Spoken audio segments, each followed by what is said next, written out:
The morning following the festivities had been a slow one. Adita had overslept for the first time ever, and everyone had sorta just let her snooze or were themselves paying for the drinks and sugar high of the day before. Tom wasn't in a hurry either. Down below, all he would get was more hard labour, though he was feeling just fine, so maybe the cider and the strange cactus liquor was safe to drink. Colonel Heshaw was being rather understanding with them all, but they did have places to be and people to appease. The Colonel was carrying the matching earring to the nooks to facilitate communications between the lady and Pauline down below. They did need to know how long they were planning on having their guests stay down below since winter was approaching. Theoretically, they could probably winter in the caves if given enough supplies to make it through, but they would be completely without support. Biz Marty would be unable to assist them, and their supplies were still only meant for those at the keep as it was. Either way, they weren't staying, so their retreat to God knows where would have to be worked out. Tom was pretty sure they would end up going to some inquisitorial stronghold to either go through their findings or receive further training on what they were all dealing with here. Who knew? Maybe one or two would even be allowed to go home, though he did quite doubt that. In the end, it wasn't his problem. What was at least potentially his problem was that he very much doubted Pauline would be enthused by the evening's festivities. As such, it had been agreed in flight that no one was to speak of the partying. It was only Adita, Tom, Jackie, and Lancaster that were going from the keep, so that should be fine, and Baron's crew was easily enough convinced under threat of no beer next time, if they blabbed. Down in the caves, Clara and Major Jordan had been awaiting them. With no less than 4 dragons at the keep now, counting 2 traders, they could afford to place one of the 2 heavyweight warrior dragons on hunting detail, at least some of the time, to provide some fresh food directly from above. Clara had volunteered, preferring that duty to acting as a glorified watchdog.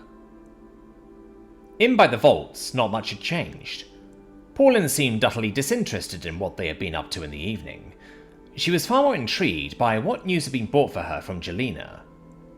The archivist had retreated to a private corner of the atrium, where her sleeping equipment and a small tent had been erected for her.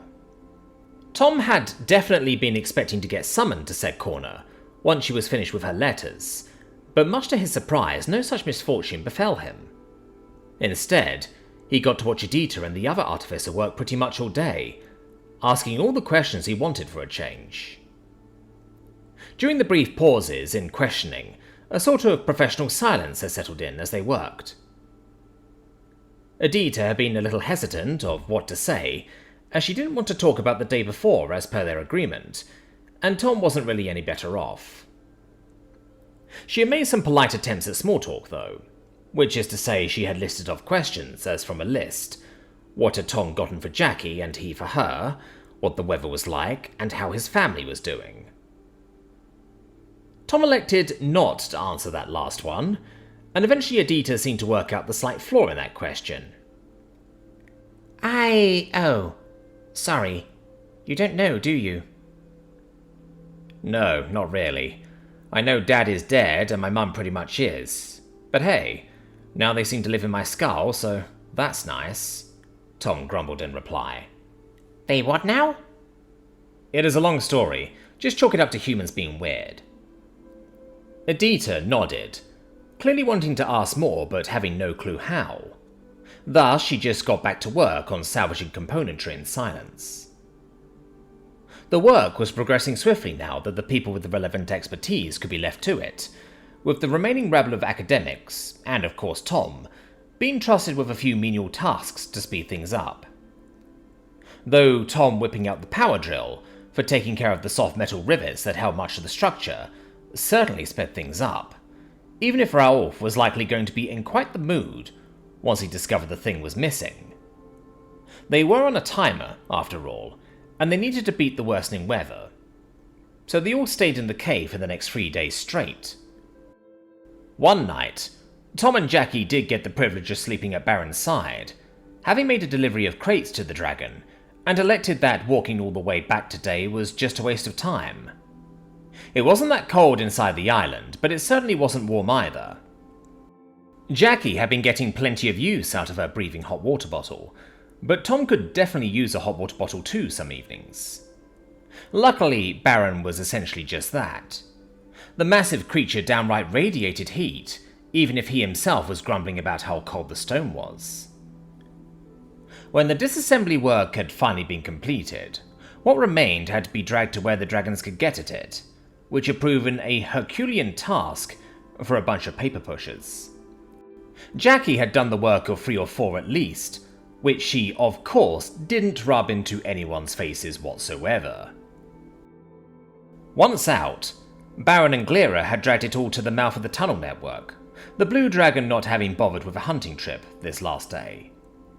She had also been complaining of the deteriorating weather quite a lot, though it soon came to an end once Jordan asked if he needed to book lessons for her in spring. Once hauled out of the depths, the worthless scrap that didn't need to be burned or recycled was unceremoniously thrown into the sea below. Tom had crawled out to the edge on his stomach, looking down to watch it fall, drawing a fair bit of attention from the various watching dragonettes, who clearly didn't quite understand his fear.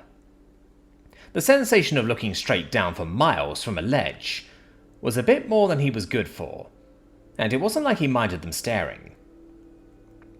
"You know I would just catch you, right?" Jackie questioned from next to him, watching with amusement. I know. We're kinda hardwired to be scared of ledges. We don't do too well in freefall," Tom replied. He was quite sure that if he was actually standing, she would have pushed him off for the funnies.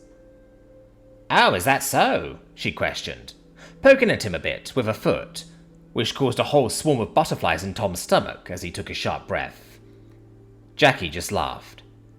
"You aren't kidding, are you? Does your head not know that a fall from the top of the keep or here is about as deadly?" "I don't think it quite got the memo. No." "And gone," he concluded, as the debris vanished into a lower flying cloud. "Damn, that's far." "Just remember only the unlucky and the unworthy know how far it is to hell." "I suppose that is a way to put it. If we find the bitch's ghost, maybe we can ask." "Ha, sure," Jackie dismissed, looking back to Baron. "Right, get up, lazy ass. Loading time." The dragon did not seem to appreciate that comment, simply staring at the woman who did shrink a little under his gaze. "Sorry, we're ready now." "Why is she apologizing? She is right," Glera questioned merrily, making a show out of giving the crews room to work. Something Tom was absolutely certain she would not bother with, save for the sake of the joke. "Oh, I see you have taken some of your mate's lessons to heart, Glera," Baron retorted, watching her with interest. "I do say it was high time you picked up the mantle of logistics. It suits you." At that, Glera's grin rather swiftly faded, the female dragon seemingly short on comebacks to that. The ground cruiser let the 2 dragons go about their business, as they loaded them both up with everything ranging from heretical artifacts to be disposed of to simple scrap metal.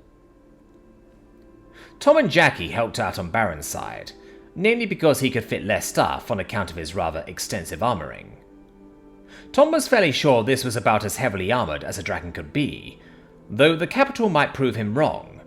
You never knew. Despite the extensive plate work, he did still possess some belly netting, and the armor had both handles and metal eyes built into it, clearly meant for securing cargo, even if there were far fewer than on Archon's or even Glera's harnesses. With the dragons all loaded up and the cargo secured, they had boarded. Tom did honestly find it rather cramped aboard, as most of the academics seemed to find the back of the Red Dragon more comfortable. He was warmer after all. The crew all more or less retreated to the netting below or hung themselves from his sides in some other fashion, the dragon making some rather annoyed grumbling sounds as he looked to the far less crowded Glera. "Can you not fly by your own wings?" he finally questioned, seemingly having had enough. "It is cold. We would freeze. Have you seen how far down it is? I am already exhausted. The boxes are so heavy. We have been working for nearly 2 weeks. It is only fair." The cacophony of replies came, Tom able to literally feel the dragon roll his eyes at the collection of paper pushers. It is an easy start, old fellow. Simply drop into it and we shall be on our way, Victoria encouraged, the old dragon looking to the edge. I am aware. I am getting too old for this, he declared, rising to his feet and starting to slowly make his way to said edge, peering down into nothingness. Tom held on tight, glancing back at Jackie behind him. Why aren't you going by yourself? Gotta be ready to catch you, dum-dum, she replied with a chuckle. Besides, did you know that... Tom felt himself going weightless, and he clutched the metal handle like a damn child, as the dragon rather unelegantly dropped off the edge, letting his weight and cargo drive him downwards, speed rapidly building, before slowly pulling up. Jackie was laughing her ass off at Tom's expression, as he grumbled a few half-hearted curses back at her. Oh, so worth it. Right, I'll get off now. You got it, Baron. Besides, no fat ones here, she called out towards the dragon, making good on her word and letting spread wings carry her from the dragon's back. Not with the food we are getting. With Tom and Co down in the mines once more, they had gotten back to work at the keep. First order of business had been the two trader dragons they had sitting out in front of the keep. The Nook had seemingly come to an agreement with them for the time being, meaning they had over twice the muscle power available now to help with construction. Things had been swift as logs were brought, sawed, hoisted and held in place, all with the strength of their larger brethren. Sav had been a bit doubtful if they would actually manage in time, but with the likes of Arch hoisting beams up to rooftop level like it was nothing, they made frightening progress. It would only be a matter of days until it was time for the final furnishings, and then they could start moving the stuff that had been haphazardly stored in the keep down into the warehouse. And with the second bunker now long since completed, they even had space to separate finished dangerous goods from raw ingredients. It was backbreaking work to keep up with the dragons, but that was hardly an alien concept to them, and so on the third day, the final shingles were laid, and the dirt floor given a final smoothing. Just in time too. It was getting colder now, rapidly. Soon enough, bad weather would see them all confined to the inside of the keep, save for short jaunts to the outside. Even on good days it was getting very chilly for Sapphire's tastes. One needed to keep moving and keep working even with warm clothes. Worse still, the first night frosts were starting to set in. But with the main structure done, that did mean the warehouse could technically be furnished and filled, even if the weather did turn. They just had to keep the warehouse sort of warm too, and it could be treated as a quick run through the cold. The last hunts of the year, however, needed to happen soon, if the weather would let them. Dragons may be able to keep hunting for a while longer, but for the Huntresses, time was almost up. They did not strictly need the provisions, but one last supply of fresh meat would be a nice addition. The late last crops needed to be harvested and taken in as well, before they were lost to the frost. There were cabbages, various herbs, and other cold-resistant plants. Tom had given Raoul some plants to plant late in summer, though Saf didn't actually know what it had all been. She did remember the funny-looking green bulbous plant that was apparently called broccoli. Tom had claimed they could handle a bit of cold, or more rightly, relayed that the book he had told him they could.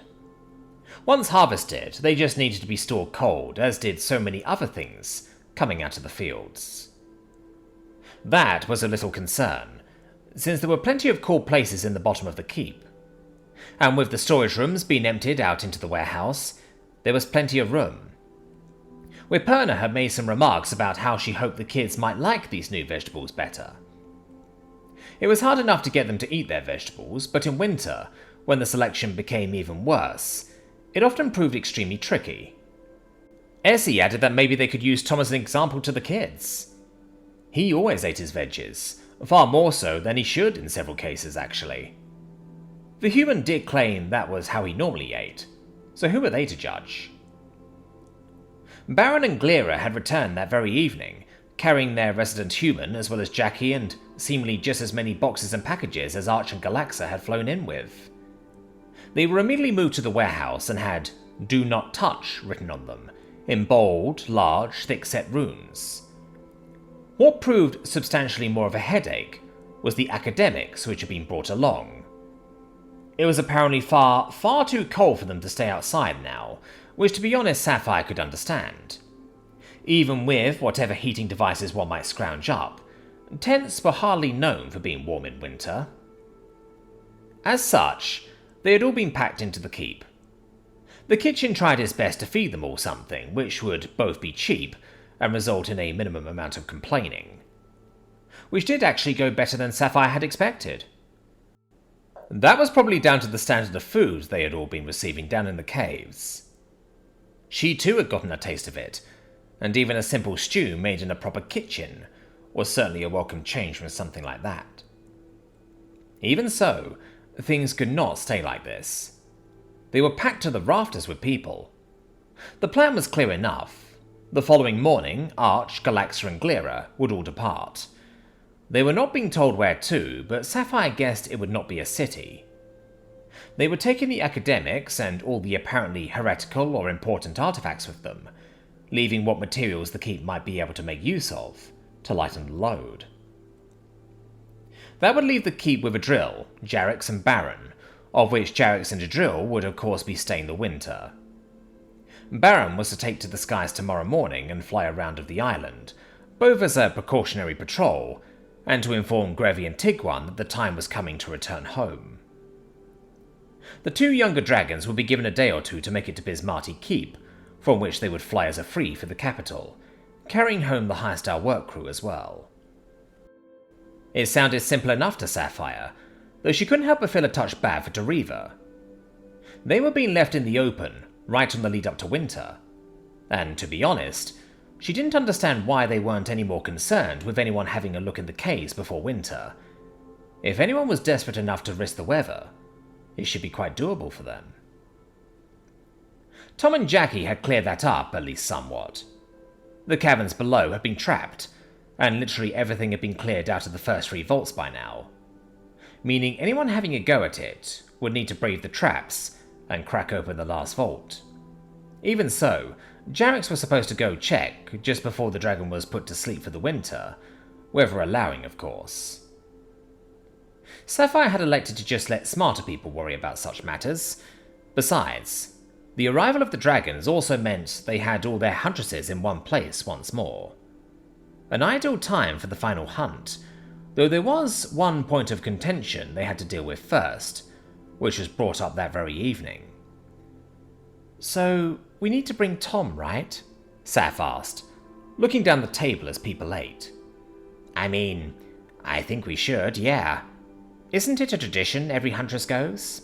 Jackie replied, as she chowed down on the meaty rye-thickened stew. Saph had spied some pieces of smoked meat in Jackie's portion, which did have her wondering if it was worth trying that with her own bowl. "Heh, Tom the Huntress, that never gets old," Foe chuckled. "He's more Huntress than you," Jackie added with a smirk. "Well, I suppose that does settle if he is a hunter or huntress then," Foe concluded with a huff, leaning back a bit. "Figures he will be the woman of the relationship." "Listen up, Finchwing. The moment you are half the woman of Fengi, I'll let you make that joke," Jackie retorted. Fengi throwing a quick glance at the larger huntress before electing to keep quiet. "Finchwing, I'll beat you one day, you overgrown goose," Foe fired back, in her usual brash fashion. Jackie just shook her head at being compared to one of the fastest birds in the sky, looking to Saph with a look of, "Get a load of this, kid," and carrying on with the conversation. "What about Jarix? He's been helping out a lot. Is he a huntress too now?" "Oh, don't let him hear that. Actually, no, don't let Adril hear that," she corrected with a snicker. "She's hard enough on him as is when they are working all day." "Isn't that the truth?" Fengi agreed, nodding to herself a little. "I think he'd best stay. You are supposed to bring back your offering by yourself. Having Jarix carry it for you is rather cheating. Essie added kindly. He has done enough, let him rest a little. Not to mention it gets freezing cold up there when you aren't doing anything. We don't all have a Tom to hug on the way back and forth, Saf said, looking to Jackie, who just smiled. And going hunting in warm travelling clothes does seem a touch odd. You mean heretical? Saf corrected. It's the last hunt after all. Gotta look good for the gods and all that. Oh, look at you spouting about religion all of a sudden.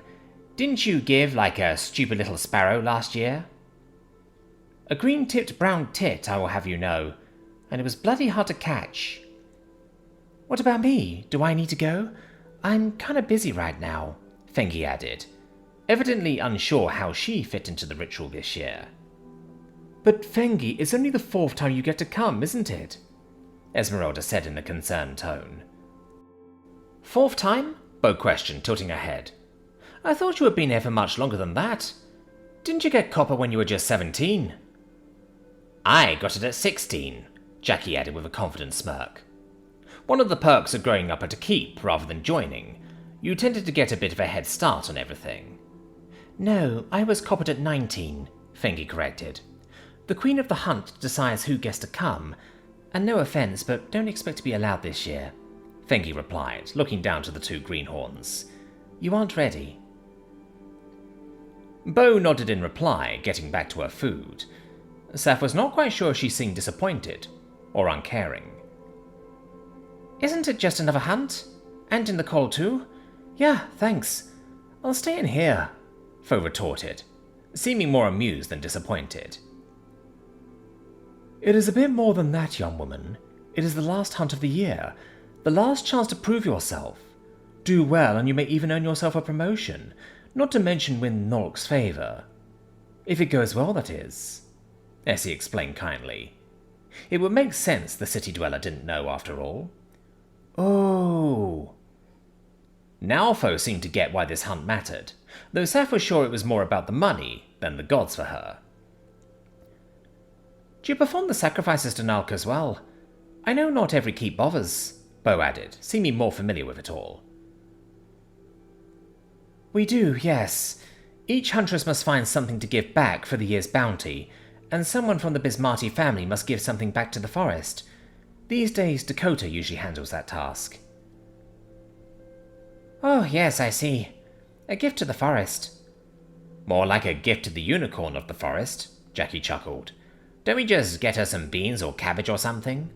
Normally, yes, Essie clarified with a motherly nod.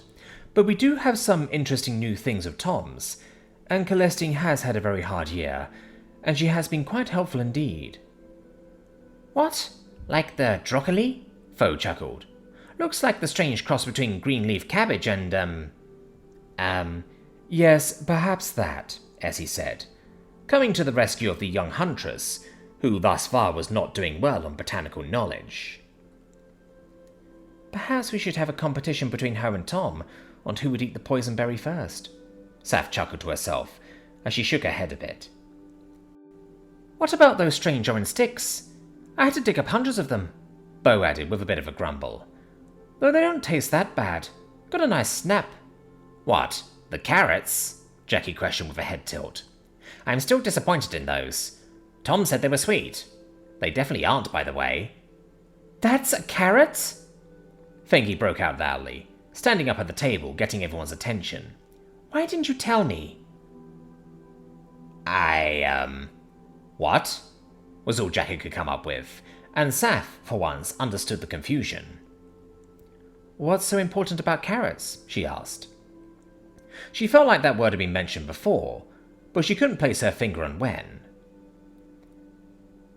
I have wanted to have a carrot ever since that thing with the drill happened. I just had to have one, but we don't have any, or so I thought, she broke out, looking to Esmeralda. I told you I had never heard of a carrot. You should ask Raouf about it. I did. He didn't know either. I suppose he must have forgotten, Essie explained away apologetically on the farmer's behalf. Fengi seemed to calm down just enough to realize that, more or less, the whole hall was looking at her. She quickly sat down again, looking uncomfortable. Right, sorry. I probably should have asked Tom. I just didn't think he would know about what a unicorn might want. It's quite all right, Fengi. You think Celestine might want carrots then? Oh, yes, get her some of those. I don't know why, but she craved those things like you crave your next breath. Well, that's settled then. Get her a basket of carrots, Jackie chuckled, going back to her stew. Better than having us eat them. What does a unicorn know about something Tom brought? We don't have any carrots here. Ralph would definitely know if those existed. Saf pondered to herself before realizing something else. Speaking of Ralph, what's the weather going to be like for the next few days? You know it isn't actually half bad right now outside. A bit windy, but that's not really new. I swear it is always windy out here, Bo added with a sigh. So annoying to fly in. I suppose we'd better ask him. I will go talk with Dakota too. I am sure she has worked out it must soon be time as well, Essie then said with a nod, getting up. Perhaps we best hurry. You could have told me a little bit ahead of time, Tom grumbled as he got his pants back on. They did kind of need a wash, if he was being honest. He had been sweating quite a lot down in the mines, but he didn't really want to pile up more laundry to get done if he could help it. Poor Ray was doing most of it with cold water, and he was already producing more stuff that needed washing than half the keep combined. Sure, I could, if I had known. We only worked out they wanted it to be today at dinner yesterday, Jackie protested as she was getting her equipment ready. Apparently Raoul thinks the weather is about to get a lot worse, and it might be too cold when it passes. Oh yes, 'cause his magic proved about as reliable as one of our weather girls last time, Tom sighed, as he slung the bandolier over his shoulder. It had actually been a while since last he wore it. A few rounds were still missing from last time he needed it. During winter, he would have to get some more brass reloaded. He did still have a few of the ones made at the keep in there, and they would be fine for hunting. The factory-loaded stuff he would save for when he truly needed them. He would just have to clean everything afterwards, since he was quite certain that his boom powder was corrosive as all hell. Oh, come on, he's not that bad, Jackie protested, as the revolver holster was strapped on. Imagine not having someone like that at all. I think I can. Seems like it would be about the same. You bringing that thing today? Tom questioned with a huff. You know, the ammo for that thing doesn't come cheap. Well, you know, just in case. I haven't worked out what I want to try to get yet. I hope it's something small, because I'm not walking back home, Tom replied as he got up, going to grab his boots from outside the door. Sure you are. You have to hunt by yourself today. Yeah, but in the forest, right? He questioned, as he peeked outside the door to grab them. Oh no, it's 3, 2, 1, go. Right from the platform, Jackie replied with an evil-sounding snicker, as Tom looked back inside the room, boots in hand. You're shitting me, right? Why the fuck would you do that? In winter? It's not winter yet, but to show you got what it takes. If you've gotten too old, you'll die. If you're too stupid, you'll die. Can't find your way around, you'll die. That doesn't seem quite in line with the Bismarcky spirit, to be honest. And I definitely can't find my way around. It's how it's always been done. It's our day to give something to the gods. Only a bit of what we get, of course, unless it is something very small. A token of thanks and all that. Maybe a trophy, the best cut of meat, the hide, something like that. The rest we have for the feast or for winter. Right. I see a slight problem with this plan on my front. Well, a few problems, to be honest. Better get the quad bike. I'll be driving all damn day. I will get lost, and for what? Besides, what if something nasty has a go at me or something? It doesn't sound like something Nanook or Dakota would approve of. Not to toot my own horn, but I am kind of important. Sure you are. That's why she asked Jarrett to babysit you. Don't worry, he's not actually allowed to help you, but maybe Zaka will show you the way home when she gets bored. I honestly cannot tell if you are joking. Perfect. Let's get going then, Jackie concluded, getting up and going to grab her bow from the wall before stopping, looking at it hesitantly. New bow or shotgun? Decisions. You know, if you just bring slugs and buckshot, the shotgun will take care of whatever. And if you remember the very, very nice goggles I told you could borrow, maybe you could let me know where the deer are at." Jackie turned around to look at him, pondering for a moment. "It'll be way too cold for me when it gets dark. But I think shotgun, yes," she concluded, leaving the bow alone as she went to leave the room, walking past, stopping for but a moment as if going to speak. Actually, I have no idea." "Good luck," she went, giving him a pat on the shoulder and walking on out the door. "Oh, for the love of... damn it!" No, Nork. Like in Norlica. You'll get it one day," Jackie gestured from down the hall, claws clacking away. I swear I should have made sure she couldn't walk today. Wait, is that why she didn't tell me? Oh, mother... No, not that. God damn it.